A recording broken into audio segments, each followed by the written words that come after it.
Hello there, thank you for staying with us. This is the AM show and it is sponsored by Kinoga Company Limited and Syntex Tank. Now Ghana, let's talk water tanks. Do you know the secret to real water storage? Well, it's simple. If your tank doesn't have the tortoise on it, then it's not the correct tank. That's right, the tortoise tank Syntex Tank is a champion of water tanks. It is strong and durable and built to handle all our Ghanaian weather. Now, rain or shine, Syntex Tank has your back. So, my people, go outside, check your tank, and if it doesn't have a tortoise on it, it's really time to upgrade, you know. Join the Syntex Tank family today and enjoy water storage that's tough like a tortoise. Go on and call them 0244-335-168 to buy now or to find one of their 400 agents nationwide. Yes, making life quite simple for you. You can as well shop online at syntexgh.com.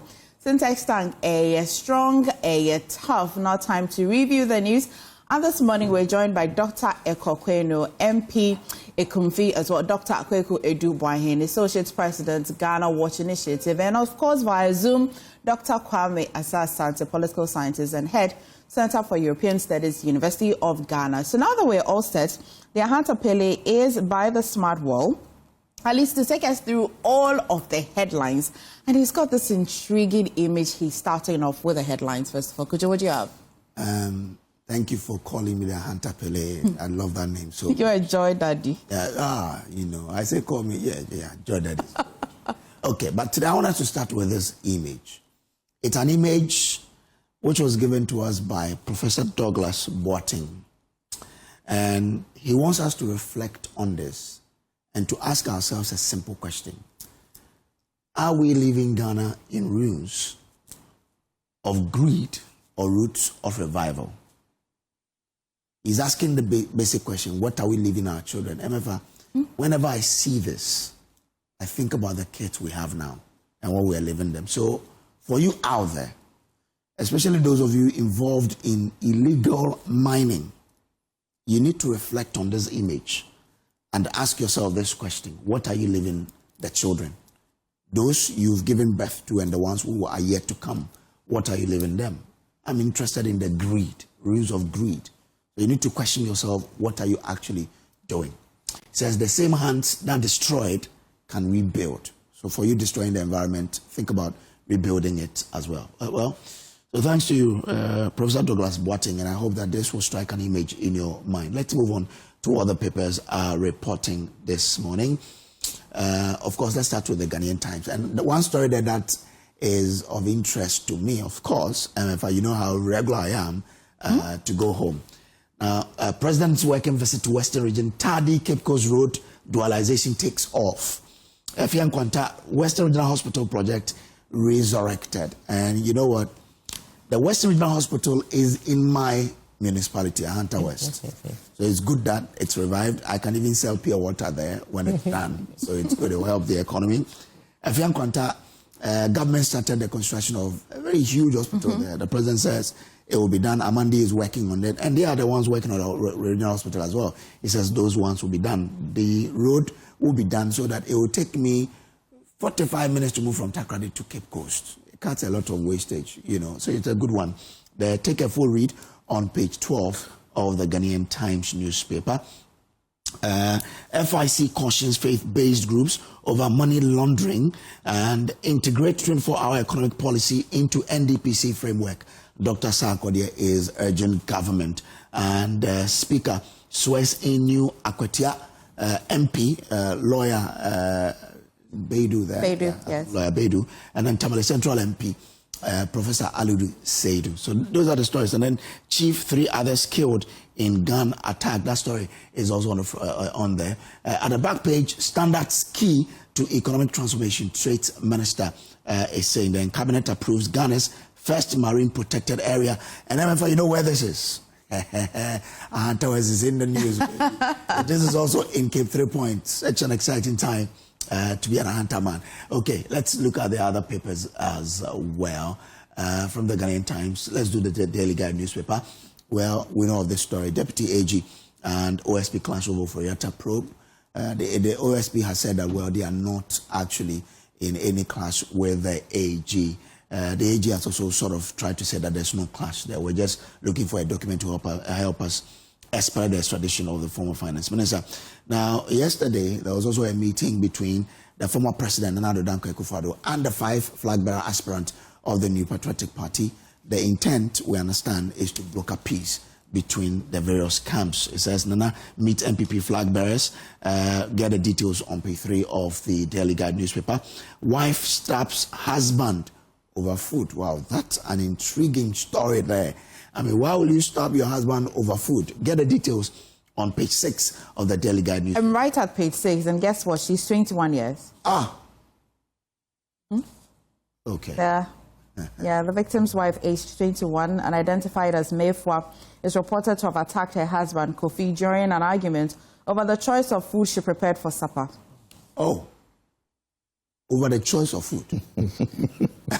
Anyway, that's interesting.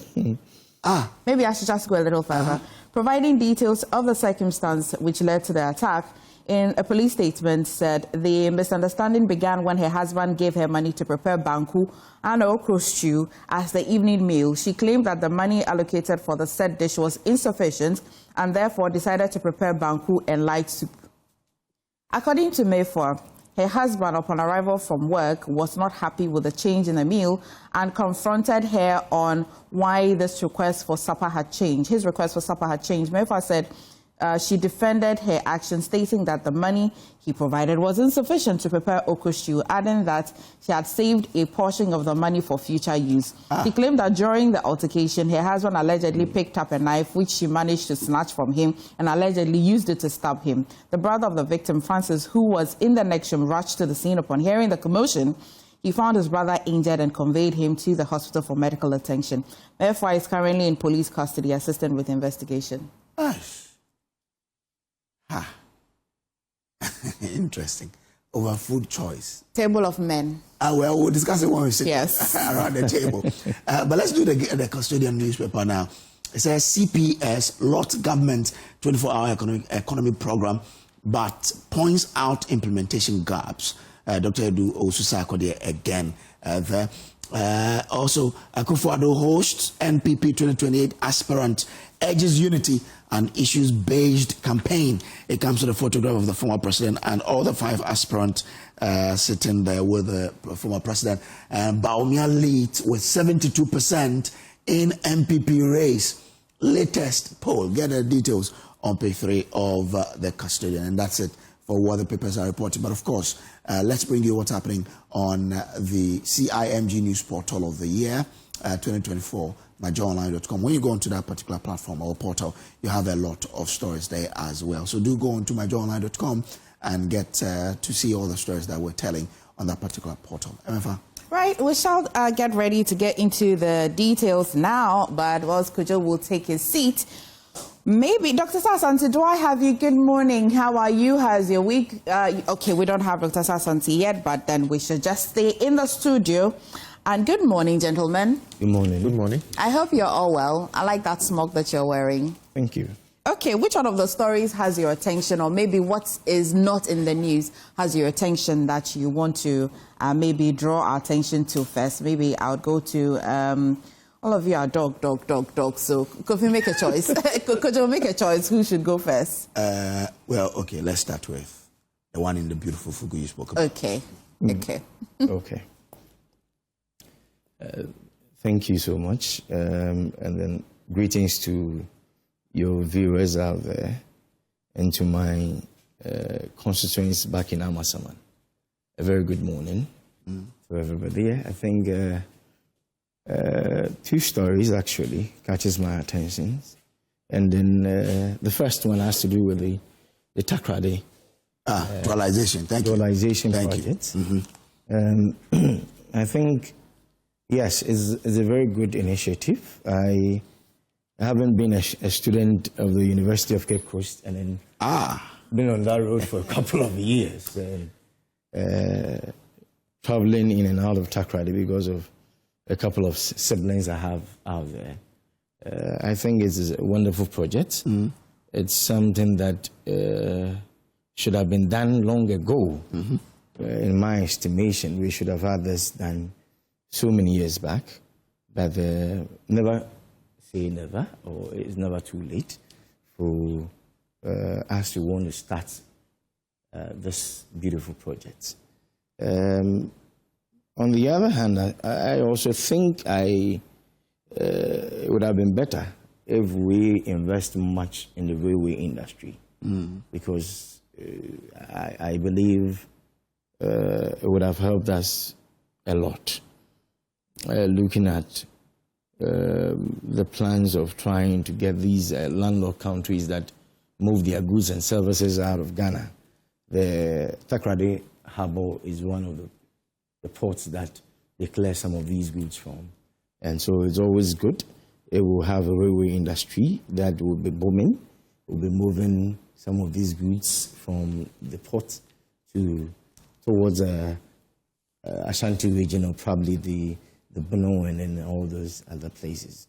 So it is something that I think government should also look at and then invest in that regard. Okay. Wow. Thank you, Doc. What about you? What's in the news has your attention? Maybe not in the news, but generally you like to talk about. Well, thank you very much. And but is the coffee juice going on well? Is everything okay? Coffee juice is doing well. Okay. It can do better, definitely. Okay. So we are trying to see how best we can support the business over there. Okay. But a very good morning to your listeners and also to the good people of Ekonfi. This morning, I think based on what you've discussed so far, what catches my attention is the 21-year-old for starters. It's quite interesting because in today's Ghana, I thought inflation was so low that food matters should not be causing such harm in homes. At least, well, I just pray that she has a lot of patience going forward. I don't think marriage should generally yield such results, as it were. So we just ask for patience in marriage, and of course, understand that it's a union that is supposed to bless both of you, not to cause distraction, as it were. But I want to share also in the joy of the hunter man, if I should use that. Yes. Fortunately, my constituency also is a beneficiary of the first phase. That's the Accra Fantiman Uniba. Yes. So my constituency just is on the road. So definitely we get to benefit from the first phase, as it were. And I think that roads are very, very important for the economy. And if it's going to take me 30 minutes to get to my constituency, I can even live there and come to work in Accra. So I can only wish the president well in his desire to transform Ghana. And of course, the big push is for roads. So definitely, I hope and pray, and I believe that he's going to do what it takes to make this country a better place. Yes. Thank you. Beautiful. So, I mean, if you look at it, it started from the Kaswa to Winneba Junction Road. Right. Now they are continuing from Winneba Junction to, I think, Cape Coast. Cape Coast, yes. But when you get to, after Winneba, you can see the construction all the way through. So let's see how that goes. We really lessen the hours we spend. But like you said, maybe, but when I spoke to the railways minister, I asked him about this question, because you see, with an efficient railway, we can live in our places and work in Accra. Because if I'm going to take a train that is going to take me 1 hour to Accra, if I'll stay in Takoradi and not necessarily live in Accra. Okay. Honorable will live in Ekonfi. Definitely. And come to work here, because look, the train will take him, say, 15, 20 minutes to so he says that they are going to use the PPP route. Maybe that's why they've concentrated their big push on roads, with the intention that they will get a private sector to come in and build the rail, because MFA with the rail and with good road, the roads will last, because the heavy trucks that use our roads and destroy them will not be there. If you've been to the Takoradi, Agunan Kwanta Takwa Road, it's less than 2 years. But the road has started deteriorating because of the big trucks. Very bad. Okay. And we'll spend more money to go and rehabilitate it in, say, the next year or two. When we build roads that must last 20 years, so what do? We need to take the big trucks off the roads. Take note of that and look to your right. We've got a surprise. Look at that.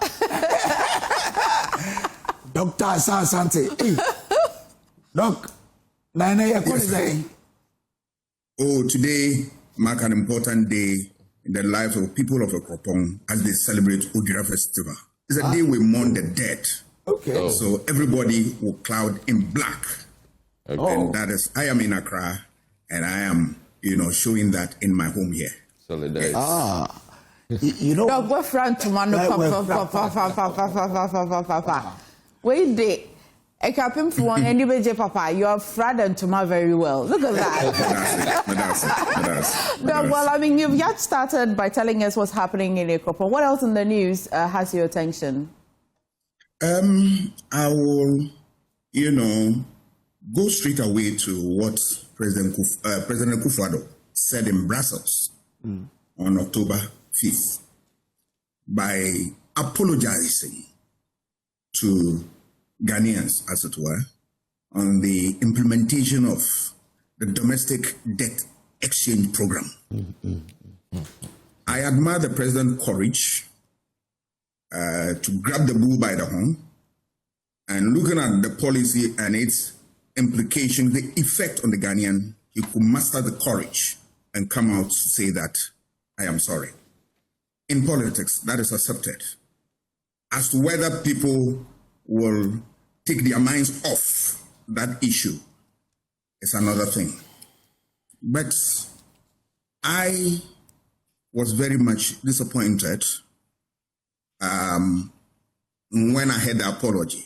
Even though the apology is something that should make me happy, I was disappointed in a sense that if you are alive to Jimmy Cliff's song, all right, the song is titled, it's too late to say you are sorry after you have broken my poor heart. I think that's Jimmy Cliff. Well, there's another one by Wendy Shea, Dog. Yeah, but I'm talking about old Jimmy. Yes. Mr. President, you are saying sorry. But you yourself have said that that policy marked one of the darkest moments in your regime. And I agree with you. But with pain. It shattered what? Livelihoods. Mr. President, your policy shattered our lives. And up to date, we have not been able to put them together. The middle class, ordinary people, and all that. You have said, and I want to quote you, that when people die, you will not be able to bring them back to life. And so is every individual. When you have shattered our lives, our livelihoods, look, you can't bring it back, Mr. President. So I am right in saying that it's too late to say you are sorry after you've shattered our lives. In public policy and in politics, when you introduce a policy, you weigh its ups and downs, the effects, before you come with it full hog. What went into that? Yes, I know that there were a lot of problems at the time. But, Mr. President, you did not listen to all manner of dissenting views on the matter. Some of your lieutenants were saying that we either take it or leave it. We saw sick people on the street complaining about it. It fell on deaf ears. We saw pensioners complaining about it. It did not matter. And you went ahead, implemented it. And look at the pain you caused us. Why are you apologizing today? If you knew the policy was a good one, why apology? Why apology? But in politics, there is always reward and punishment. The good news is that Ghanaians look at it and they were quiet. And then December 7th, they showed the NPP, the exits. That has become the barometer within the Ghanaian political space, that when you take a decision and the decision tends to have a boomerang effect, you have your fingers bent. Mr. President, it is unfortunate that the policy brought us where we are today. But it should be a lesson for this government that whatever policy they want to come out with, they must look at it and look at it well. And then, before they implement it. I have always said that let us, handle these things very well, because a day will come, people will use it as a barometer to judge the performance of government. And on that note, you will see that they go to the polls with the decision already formed and then go and decide on the ballot box. I think it is a good day for all of us to learn that we govern to make life better for people.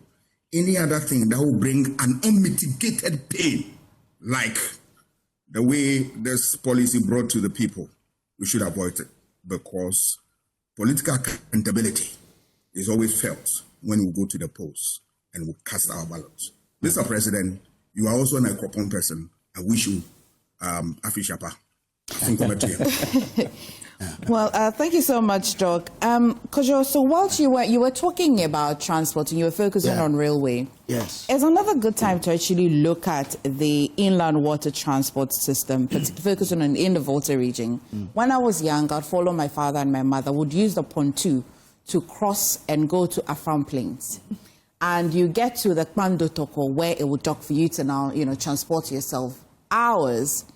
If you look at the number of passengers, the number of cars, everything at all can go onto that pontoon. The only thing people didn't care about was their safety. And I am just reading in the Daily Guide this morning, yesterday when the minority leader was speaking, you'd see that he brought this conversation and said that the government secured 150 million facility from the Korean Exim Bank to finance the installation of modern inland water transport infrastructure and floating pontoons under the Volta Lake Transport Revamp project. Okay. The initiative was expected to modernize and secure inland water transport system across the Volta Lake corridor.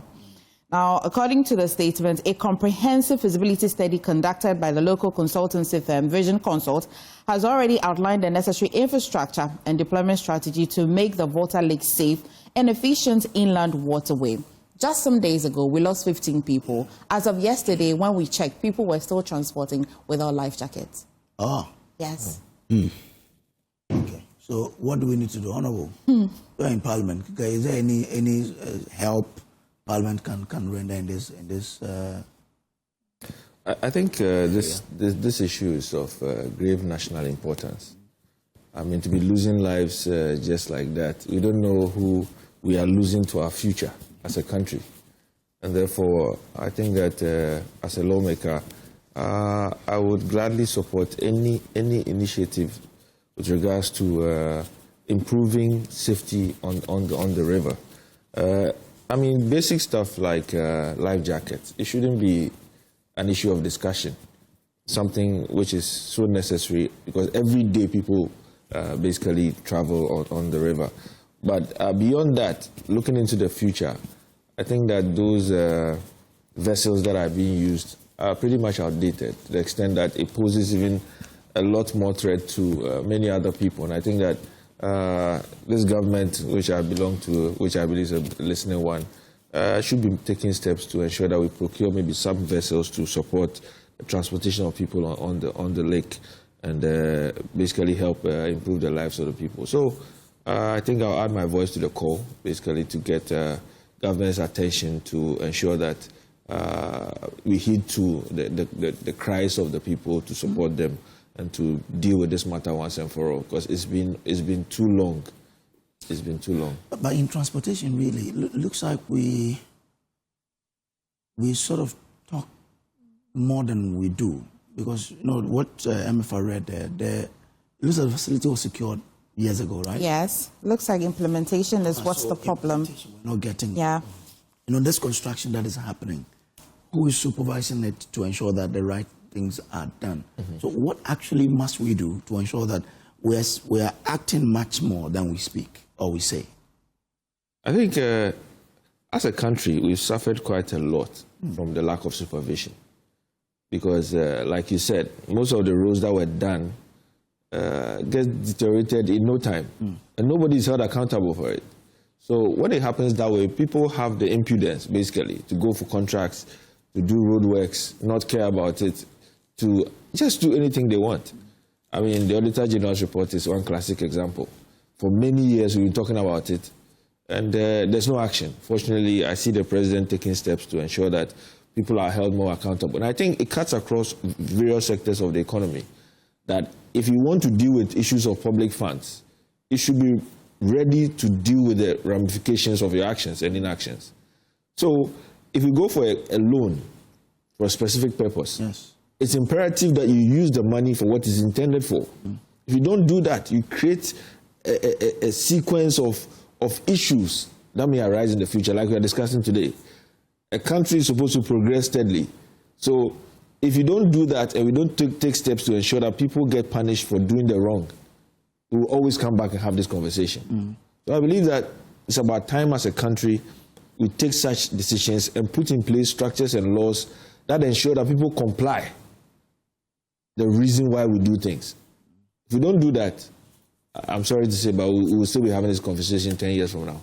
Because MFA mentioned that yesterday, as when we checked, people were still going, traveling on the river without life jacket. You remember when the incident happened, the regional minister said, without life jacket, you weren't even allowed to operate. So what is happening? Yes. The transport minister told us that they have stationed safety men along the boarding port, although he acknowledged that they can't be everywhere because there are so many points, according to him. Are they stationed? I mean, maybe this is one thing that Dr. Wahin, you may want to take up as an initiative. You may want to look into it. Because in Accra, we talk about seatbelts as a safety measure.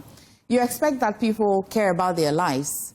But of course, you see that the police would want to ensure that you also take care of yourself. And so if the safety men are, stationed at the point, I don't know whether they're stationed also inside the pontoon. The pontoons. Because you are safe as on the pontoon, not just pretending to want to wear the life jacket. Because it takes about 2 hours, 3 hours to cross to go to the other side. Wow. Yes. But then, I think some of these things, like Dr. Kwenu rightly put it, if we as a country do not take much interest in some of these things and look at how best we can safeguard the lives of our people and protect those who are on these river banks. There are a lot of islands along that area. And then these people are going to fly through these vessels out there. But then if we don't put people there who would check whether anybody that goes onto that vessel has a life jacket, it should be the first point of things. Exactly. Because there's always a station, there's always a point where they would board that vessel. And so definitely there should be people there. If our honorable regional minister would just put it that we are going to put people in charge and make sure that anybody that boards the vessel is in life jacket and all that. And from what you just told us, your investigation showed that people are still boarding the vessels without necessarily putting on life jackets. Then there's a lot to be desired. Because how do people tell us this, and yet the reality looks different? But mustn't that be a personal decision that I want to be safe when anything happens, and therefore I'll put on the life jacket before I board? For example, when you sit in your car, the first thing you do is to pull on your seatbelt so that in case of anything, you're protected. Why mustn't it be a personal decision by the people who board the pontoons and the canoes on the river bodies to say that we want to put on our life jacket? Because when it happened, the NADMO director told us that people don't even want to put on the life jacket. And that's why we are reporting that. That's why you're checking. People are not putting on the life jacket. Because the education out there, I think people have not been well educated with respect to the reasons why we need these life jackets. They think it's a normal norm. We've lived around these banks for a couple of years, we're born here, bred here. Some of them even think they are better swimmers. Exactly. And so the mindset of the people out there is that we don't even need it. But then it's high time we go out there and educate them. Yes. Let me first say it. I think some of us will take it upon ourselves, try move into such areas, and then look at the effects, and then try to educate and then create awareness with the people out there, and make sure that henceforth, they will be doing life jackets. Hopefully, they love their life. And they will be protecting themselves. Let's go to Dr. Asah Asante on this matter. And my question really is that, of course, by now you know that you should wear your seatbelt, but we ensure that people are kept alive, people stay alive and even arrive alive. Do you think that we're adding the same urgency to other means of transport in this country? Well, obviously, we have trailing behind some of these things because it's just a sense of responsibility to know that, look, you need to put out the necessary apparel if you want to board this machine so as to save your own life. Nobody should tell you. It should be something that you know from the word go. But if that fails, then advocacy kicks in. What has been the advocacy? The education on that. We have not educated them so much for them to know and appreciate the need for such gears that you need to wear. So we'll continue to have that problem until we deal with this. And also, our state is a state that doesn't implement rules and regulations. What the Imporkasan will call weak state capacity. We always come up with rules, beautiful rules, that regulate the conduct of people. Remember, law is nothing but a useful instrument that regulates the conduct of people. All right. So if you bring them out to deal with the problem and you don't enforce them, then I'm afraid that is a problem that you have on our hands. Americans will tell you that their parliament is unique, and you ask yourself, what is the uniqueness of our American parliament? The parliament is that when they make a law, they go out there to inspect whether the laws work. Maybe we'll begin to look at that, whether we'll make our parliament unique, and then they make sure that these rules, if government will not implement, they will find a way and making sure that it works. Otherwise, we'll come here talk, we'll come here mention the issues and, share the pain with those who have lost their families through accident on such, flights. And at the end of the day, if we don't do the needful, I'm afraid we'll come back to say the same old bitter story. But we as a society must grow from this and make sure that we get the basics right. However, before we move on, let me pick Dr. Asante's thought on. Look, the president and his government have committed to the big push where oil revenues are being pushed into constructing roads. We've seen how roads are constructed in Ghana when a few years later they deteriorate. What must we do to ensure that we're getting value for money? Two or three things. One, we need to make sure that the road we construct are nothing but of high quality. We construct roads, and it's as recent as 15 years ago, and they fizzle out in no time. Kwame Nkrumah constructed Temamoto Way, 1958. It's still solid as a rock. What are we talking about here? Because when people construct roads, or government do, people come in, and then people take certain percentage, we know, from it, and then they compromise the quality of the roads. That's true. And at the end of the day, we don't get value for money. So we construct roads, and in no time, they get destroyed. And we have so many examples. Nkrumah's road, Temamoto Way, is there for us to see. If we do a good job, it will last. Even colonial roads that we have in some of the hinterlands are still surviving, and modern roads have fizzled out. It's a shame. That is one, if we can fix that. And two, if those who are supposed to supervise will do their work, will not sit in the offices and draw salary without working. They should go out there and see that what was supposed to be part and parcel of the content of the whole exercise is there. In other words, ensure that all the A's and B's and C's are in there, and then we get the basis right there. If they also sit down without going anywhere and still issuing certificate of approval, we will come back to square one. Another thing is that you don't only build roads, but if you want to save the roads from the problem the president is talking about, we are share with him, then you need to tie road network with rail.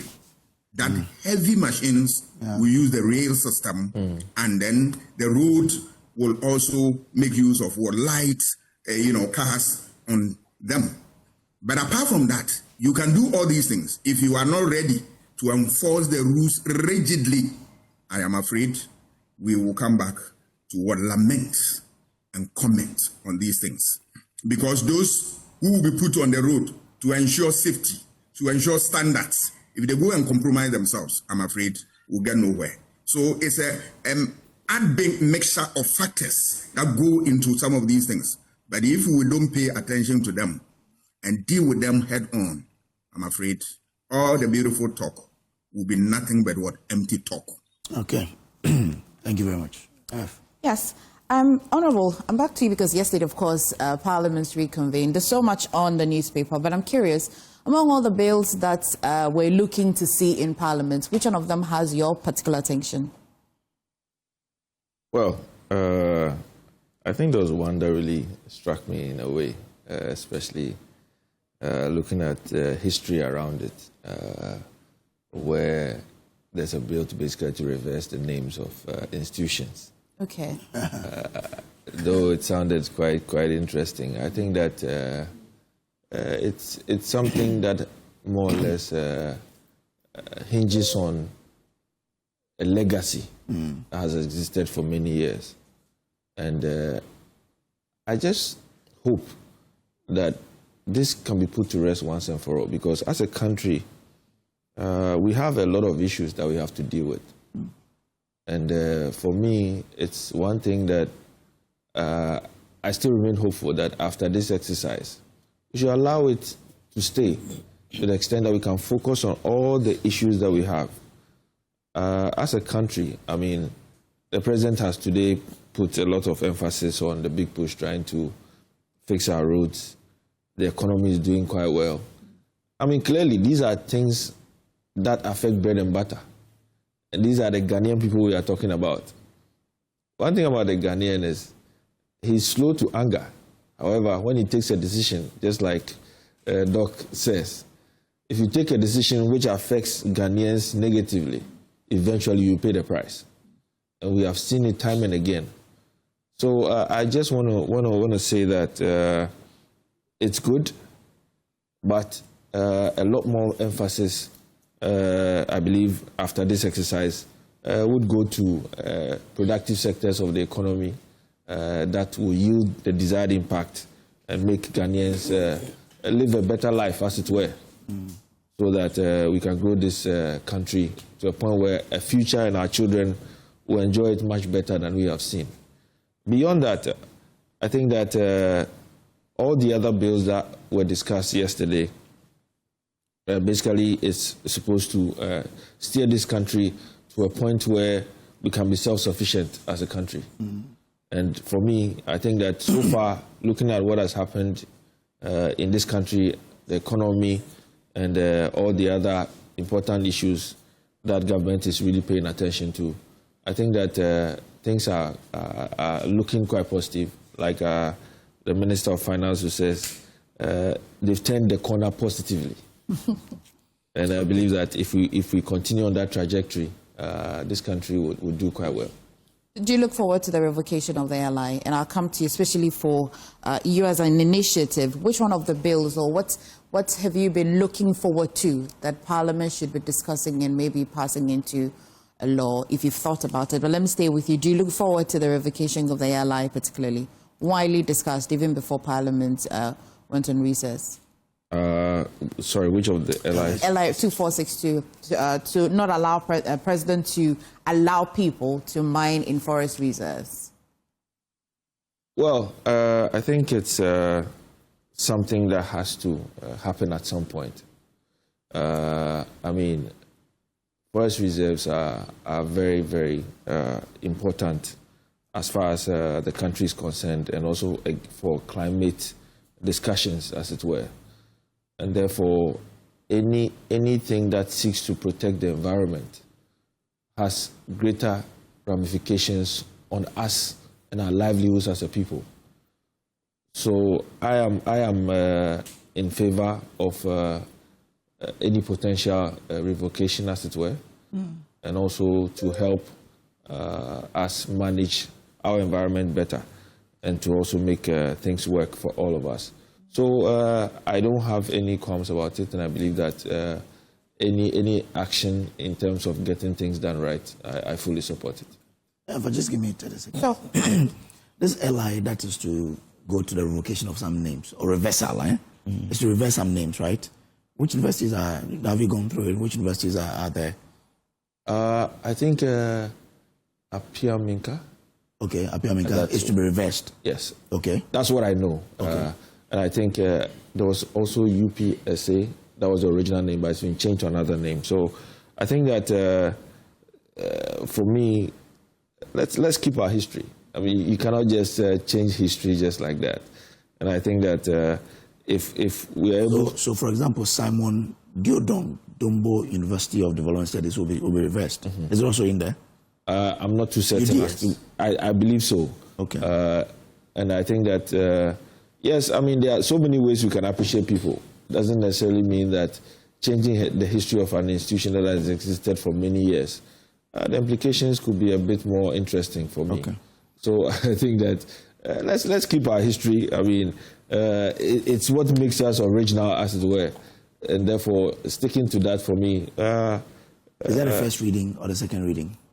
That was the no. It's just going to be put, so it'll be the first. Yeah. All right. Interesting. But if you ask me, Doc, do you really think this is one of the most important things we should be doing at this moment? When we have a chunk of people that come out of the universities not finding jobs to do, people not finding... We just spoke about somebody stabbing the husband because of preparing food, putting food on the table, and she thinks that she would do a banku and a light soup instead of banku. Oh. That's a wild combination, though. That's very wild. And because of this, the lady stabs the husband. And you think that that should not be of a concern for us as a people, where people are not finding food. There's no food on the table for them. And yet we are here thinking about reversal of names of institutions, and then we think this is what is important for Parliament to be doing at this moment. For me, I think it's the whole thing. The very moment we started talking about it, I was like, what is all this about? Are we for real? And so tomorrow, when the NDC government is not in power, and then another party comes also, takes over the reins of government, and then you also come and say that, listen, I want to reverse the names back to ask, if you may, where it was. Then what is this back and forth thing? I think a time ago, we had the same thing with Accra Sports Stadium and the Ohinijan name and then all these, the Flagstaff House and then the Jubilee House. And to me, I think it's not one of those necessary things at the moment. We should be thinking about the people. We should be thinking at the young generation that are not finding jobs. There is no job out there. Listen, the NDC government is doing so well. I am an MPP person, a sympathizer of NPP, but then I would say NDC is doing well. I wouldn't criticize them at this material moment because they've only been in governance for how many months? 9 months. 9. And then there's nothing much to criticize them on, except the fact that I thought he was going to talk about the Galamsey issues and then all that is happening, and then the LI 2462, yeah, that you were talking about, where we should prevent people from entering into some of these forest reserves and then ensuring that our water bodies are back and safer again for our people. That, to me, is a more critical thing that we should be looking at as a people than these trivialities. I think they are trivial. I think... when... Doc wants to say something. No, I mean, truth be told, what I said was an appeal. Oh, okay. That after this exercise, I'm hopeful that we will not be revisiting such an issue. Because if you listen to me closely, I did say that there are a lot of important things that we need to look at as a country. And clearly, if you listen to my leader, he did indicate quite important things, like you mentioned, issues of Galamsey. Definitely. Because the impact is quite alarming. And I mean, the president has taken a lot of initiatives to ensure that this particular matter is dealt with once and for all. And for me, what excites me is that, I mean, this is a president that I can say his word is his bond. Because he did say something about dealing with the issues of doomsaw in those days. Today is a thing of the past, and today he has again made a statement that issues around Galamsey he's going to ensure is done with. And it's not going to be an easy fight. He's one person, yes, the buck stops with him, but at the end of the day, he needs the support of everyone. Chiefs, stakeholders, CSOs, everyone for that matter. And for me, the steps he has taken so far, where he's met CSOs to give them the assurance that he's going to be transparent, he's asking them to be hold them accountable for that matter. He's also looking into ways by which we can protect these forest reserves even much better. Deploying of, drones, the military, also using improved technologies, as it were, vortex concentration and a whole lot. For me, this is what I am seeing the president doing. And I get very, very happy because he's one person that I've really followed for a very long time. And every time he says something, he really means it. So I think that it's a call to everybody to support him, to make sure that that desire that he has to ensure that this nemesis we are faced with is dealt with once and for all. And I remain hopeful. But are you sure we are going to see anything positive come out of this? Listen, the reason I put it in this contest is that, have you checked the pricing of gold today? It stands at 129,000 for 24 carat per kilo. $129,000 per kilo. Mm-hmm. You think when the pricing of gold is skyrocketing at this pace, we are going to have these people leave the water bodies and leave the mining areas and say, we are stopping Galamsey? We should get them to leave. We should get them to leave. That is why we need a political will of the presidency coming in here to say, like, listen, people have been calling on this state of emergency on Galamsey and all that. I know the government today, the NDC government today, having good friends within the Galamsey sector and all that. And then probably, it's no fault of theirs. People might have been there before they came into office. The second coming of John Mahama came into place. So, and then people might have sponsored or paid one money here or there to ensure that some of your MPs come into parliament and all that. So they would also be thinking that, listen, you are here because I helped you get into that office. So you help me do my business. And then now that the pricing of gold is skyrocketing at this rate, I tell you, it's going to be very difficult for people to leave these Galamsey sites. But then if the president does not crack the whip, we are down for. Because, listen, the NDC believes that they're really indeed cracking the whip. They cite the NIMOs, they cite a number of things. You give me a minute and let me go on Zoom and engage Dr. Asah Asante. So, Dr. Asah Asante, so in Parliament yesterday, a lot of bills were looking to be seen. They will be discussing and all of that. And, of course, my MP here has his eye on the name change and hoping that, well, if they indeed go through that process or that phase, we should end it there. When there's a new government, they shouldn't also come up with name changing. Well, Dr. Markin as well believes that no. There are more priorities we should be paying attention to. That's not important. What's your say, Dr. Asah Asante? Right. The name change of institutions, if the government want to do, I don't have a problem with that.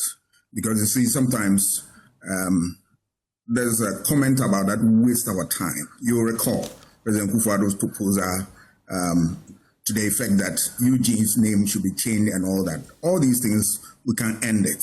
There are so many ways of honoring people who have served their country with distinction and all that. Monuments can do, you name them after circles and all that.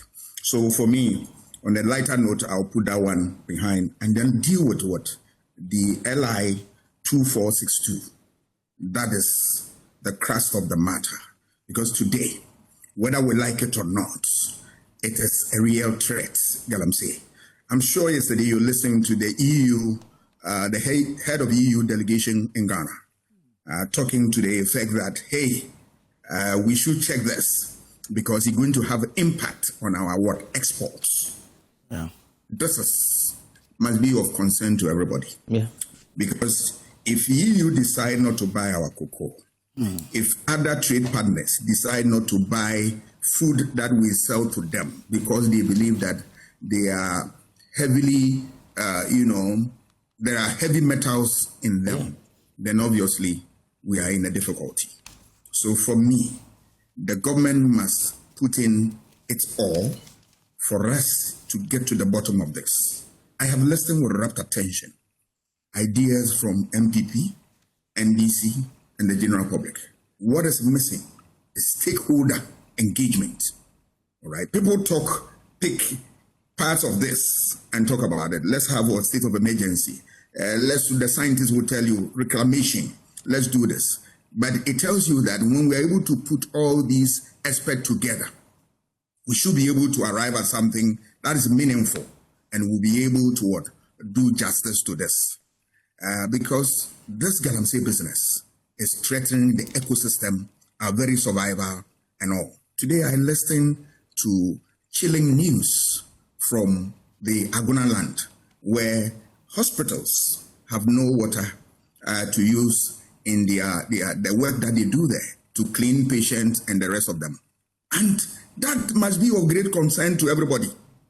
And I want the government to be able to muster courage, put its foot down, and then fight this menace head on. Because what happened to MPP? If this government refuse to pay attention to Galamsey, the story will not be different. One will come to 2028. I can assure them. Because we are worried. And remember, voters vote based on a number of factors. And one of it is the economy. And if these things are a threat to the economy, then obviously the government is going to have its fingers bent. Two, if this thing continues, all right, places where it's so endemic, all right, Galamsey, you are going to have constituency-specific issues that can also kick the government away. But you see, we don't govern just because we want to win power. But governance must make sure, or must bring hope, must bring joy, and at the end of the day, improve our livelihoods. That is all there is to governance. Without it, nobody believes in anything called governance. But governance must make our life better. So we expect this government that these are the factors that kick away MPP, and that there is no argument here, because whether MPP did not do well or not is a non-issue. The last election settled that conversation, that you have what it takes to turn things around. So I expect this government to do nothing but deal with Galamsey head on. Right. Kojo, you know what? A story has my attention in the Daily Guide. I was just going to go to the 7 names. The Daily Gist here. I was just going to go there because of the 7 names that have dropped for the NPP General Secretary position. Because, of course, there's Dr. Boahin over here. There is also Dr. Asah Asante over here. But I cannot help but bring your attention to the story that a headmaster of a prevailing academy at Supon Dunkwa in the Shama district of the Western region, of course, because you've been, is it close to your area? Oh, yes, you pass there. You have to be posted. That's the community you meet. Okay. I'm not sure if you'll be excited about the story. Says that. He was allegedly arrested for impregnating a junior high school graduate and aiding her to abort the pregnancy. He has been hauled to court. Now, what's even interesting is that after he aided the girl to go through the abortion, he now went on to coach a little boy to own the responsibility and also taking him to the Bosompra River deity to swear an oath.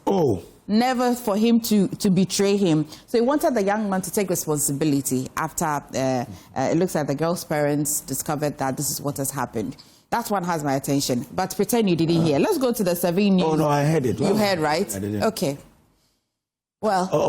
Honorable, this one, there are laws already. Yeah. So the laws must deal with him. Yeah, I mean, you can see that he's going through it. But it is just in the last 3 months, the continuous teacher, students. Too many. It's been one too many. Teacher, student, teacher, student. It doesn't make a lot of sense. As an educationist, as somebody from the University of Cape Coast, sometimes I find this very disheartening because it has never been part of our upbringing as teachers that you should, I don't know what is really going on today, where a lot of these headmasters and teachers think that they would rather enjoy the fruit of their labor with their students. I don't know, or getting paid. I don't know what goes on in there. She's actually 17. That is where the problem is. And then it looks like, I think it's a call for us who happen to have been in the education sector to reassess, look at things all over again, and bring our minds back to the classroom, that we are there to impact knowledge, we are there to teach students, and not to take advantage of them. Let's look at the role of parents. Okay. Why? Because the paper reports that she was feeling unwell and reported to the hospital and was asked to take a pregnancy test. She didn't. She sneaked back to the headmaster's the headmaster's house, because of course she knows that she's been engaging in acts with this man. But 17, it's not strange that she'll go to the hospital alone, but it is also quite strange that she'll go to the hospital alone when she's feeling unwell, because then at the time, the period which she was able to sneak from the hospital to the headmaster's home, a lot could have happened. The mother, the parents could have mitigated this challenge. Honorable, does this come to you as a surprise? Well, it does. I mean, 17 years, if you had this if I should use the word smart for the wrong reasons, I think it's quite a problem. Smart. But I think that overall it's a complete abuse of authority, as it were. And it's happened too many times. I think it's about time we did a comprehensive review of people who put themselves out there in the educational sector, for that matter. Because if somebody has issues like this, for instance, a pedophile, if I should use that word, if such a person gets into the realms of education, clearly he will exhibit those characteristics at some point. So we should probably find a way where, before somebody gets passed out as someone who is going to be in education, to be teaching and training students who supposedly are a representation of our future, clearly then we should have a way of checking or assessing people on that basis, so that if anybody should pass out or should be deemed ready to form part of our workforce in education, we can at least have some comfort to an extent that we can say, okay, this person is good enough for us. If you don't do that, you will find people with all sorts of behaviors and characters passing out to become teachers, and we'll be reporting such issues even on a more serious, trajectory going into the future. I don't know, but if there is something like that, maybe you can help me with that, where we can assess people based on that level of character. Because I think it's becoming too rampant these days, and it's a problem, if you ask me. Dr. Asah Asante. Yeah, 3 things are missing here. Socialization.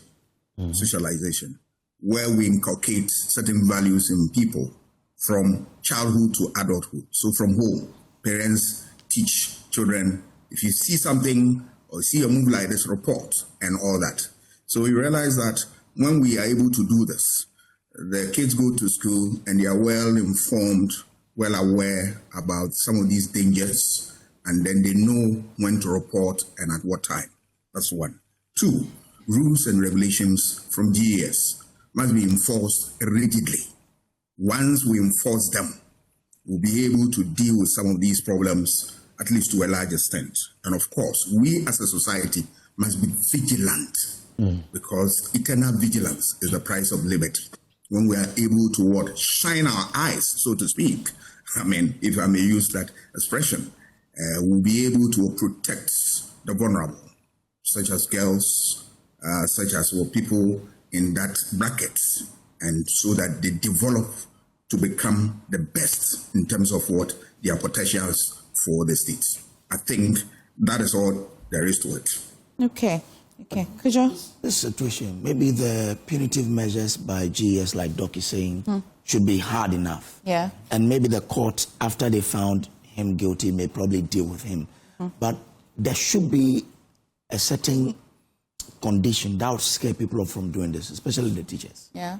How would you be involved with a girl who is like 14 years, because JHS 13, 14, right? Yeah, 17. The paper reports 17. They say 17. But normally they would be 14, 15, yeah. Maybe the time he started doing that with her. Probably would 14, be 15. That's a good way to look at it. Yeah. But you know, I choose the other way because people know the consequences of, for instance, raping somebody.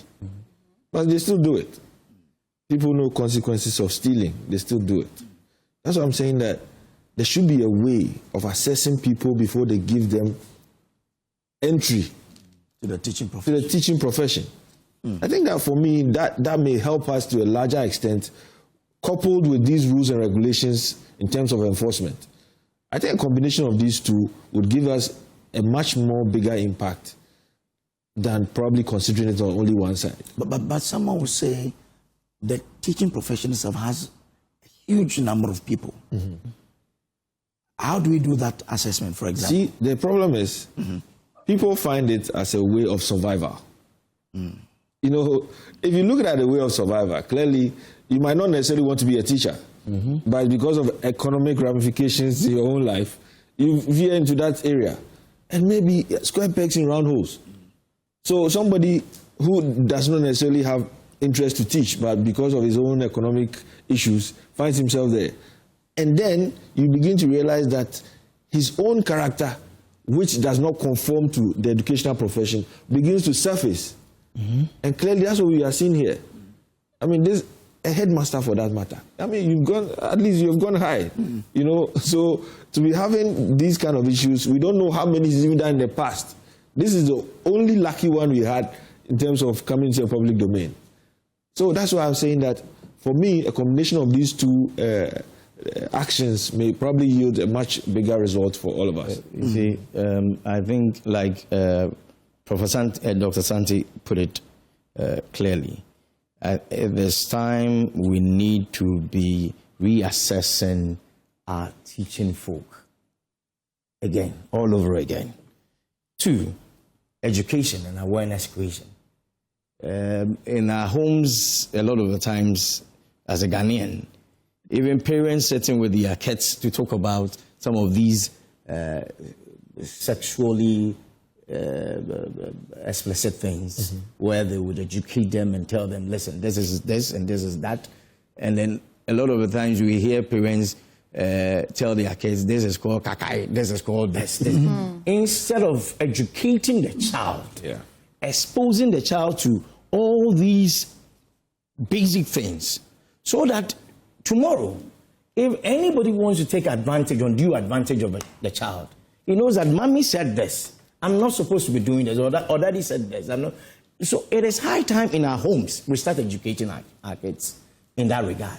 The very moment you inculcate that into the child and make the child aware that all these things, if you do this, this is what is going to happen. This is the end result. And that don't allow anybody, or a teacher or anybody, come close to this, because this is what is going to happen. You put this into the minds of the child growing up, it becomes part and parcel of the person. So when in school the teacher wants to do any of these things, they know what to do. 2, teachers, those we employ in our educational sector, we have what we call educational psychology that we all go through, and then people would be taught educational psychology and how you read some of these things and then you know some of these things.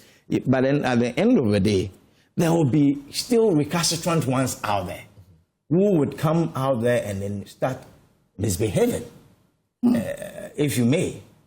But it's high time that when people are employed in the educational sector, we need to get psychologists who would speak to them talk to them about some of these things. Sometimes some of these teachers who go out there and misbehave is because of their upbringing, what they saw in their society and thought that, oh, really, this is the norm of the day. It is something that happens every now and then, and that I can also go out there and do it. A lot of teachers will come and say, hey, me, I'm enjoying my school. And then, funny enough, these are some of the things that happen. They talk about them freely. Okay. All right. Thank you very much. MFA, yes. Professor Douglas Boateng has brought a long one. Let me just read it so we can wrap up. He says, 14 years ago, there was a donation to improve safety. And he's talking about Zoom Lion donating 3,000 life jackets to boat owners. He says, government must enforce the safety laws and prosecute. Same issues with motorbikes and helmet. So many kids are taken to school every morning without helmets. And he is worried. He says, again, that railways are the key, the silent backbone of sustainable industrialization and national progress. Yet, short-term thinking remains the greatest enemy of long-term success. The inconvenient truth is that we rarely conduct a true total cost of ownership assessment before embarking on major infrastructure projects. Do we genuinely understand the lifetime cost of maintenance, repairs and renewal, or do we only count the cost of construction and political visibility? Until we confront this uncomfortable reality, we will continue to build today what future generations will be forced to rebuild tomorrow. Incest and pedophilia, sadly, are not new. Beautiful. I recall such painful realities even during my school days. Out of fear and shame, many families chose silence, allowing the trauma to live on unspoken. The encouraging change today is that this criminal behavior is increasingly being reported thanks to the growing courage of victims, advocacy groups, and more vigilant societies. Awareness and accountability are slowly replacing silence and denial, a necessary step toward justice, healing, and protection for the vulnerable. Well, that's a good way to end our review. Dr. Asah Asante, thank you so much for joining us today. But I promise that next week, no matter what, we shall revisit the 7 names that have dropped for the NPP General Secretary position, because we have spent a long time discussing the presidential flag bearership, but we haven't spent time on the General Secretary position. So I'll pin it down, I'll diary it, and then it'll be the first thing we'll talk about next week when you join us, okay? Great. Well, I look forward to it. Absolutely. It's going to be very interesting. Even the people who have, brought their names up, yes. It's going to be very interesting. Yes. But thank you so much. I know Dr. Asante would also be with us helping campaign for Kennedy Ohene Japan. Will he? I am sorry, but I don't campaign for anybody. But, I encourage the political actors to work and work well, because I am a believer of democracy. It doesn't matter the pain associated with it. Right. The polls are against him, though. No. All these things that are churning out. If somebody goes to, let's say, Evans was out 2 days ago saying Kennedy Japan is winning the election with a 51% margin, and then the next day somebody comes out and says Bawumia is leading by 71%. And then you look at the sample size, and then the 2 sample size, Evans is talking about 26,502, and then Info Analytics is talking about 1,000 people. Straight away, it tells me. Global Influence, have they come up with new latest polls? Not after the Dr. Evans J's poll. They haven't. Not after that one. And then that is what is being put out here. Yeah. You interview a sample size of 1,000 people, and that gives you 71%. And somebody does 26,000, and then it gives us 51%. We'll go into but anyway, thank you so much, Dr. Asah Asante. Thank you so much, Dr. Akufo-Addo, MP for Ekumfi. You should come with Jews next time. Sure. Dr. Akufo-Addo as well, Associate President, Ghana Watch Initiative. Thank you all so much for joining us for the news review. Please stay. This is the AM show this morning. But would like to remind you about the EcoBank Joineys Habitat Fair. We connect you to reliable service providers in the consultancy industry, real estate, waste management, water solutions, solar installations, sewage experts, nails and locks, roofing experts, tiles, dealers, furniture, interior decor, and more. We also have you covered with our security door experts, automobile solutions, security and smart home items, internet mortgage, and financial advisors, and many more. Block your calendar from the 23rd of October to 26th of October and make a date with our stakeholders in the housing industry. The venue, of course, is the Accra International Conference Center. Time, 8 a.m. to 6 p.m. Each day, the EcoBank Joineys Habitat Fair is powered by EcoBank, the Pan-African Bank, and brought to you by Drive EVGH. Drive into a sustainable future. Virtual Security Africa, Safety and Home Solution, Superlock Technologies Limited, DPS Pipes, Elegant Homes, and General Constructions Limited, Gold Key Properties, Ayuda, Special Gardens, DBS Industries Limited, Doormaster, Lech Fortune Limited, LandlordAfrica.com, The Builders Market, Right House Energy, Syntex Tank Automation, Ghana Interplus, Yobans Security, Doors, and Clifton Homes, Western Villas as well, MTN, Greenbox Sewage, and of course, EcoBank Joineys Habitat Fair 2025. Dream it, own it, and live it. There's more on the show. Please stay.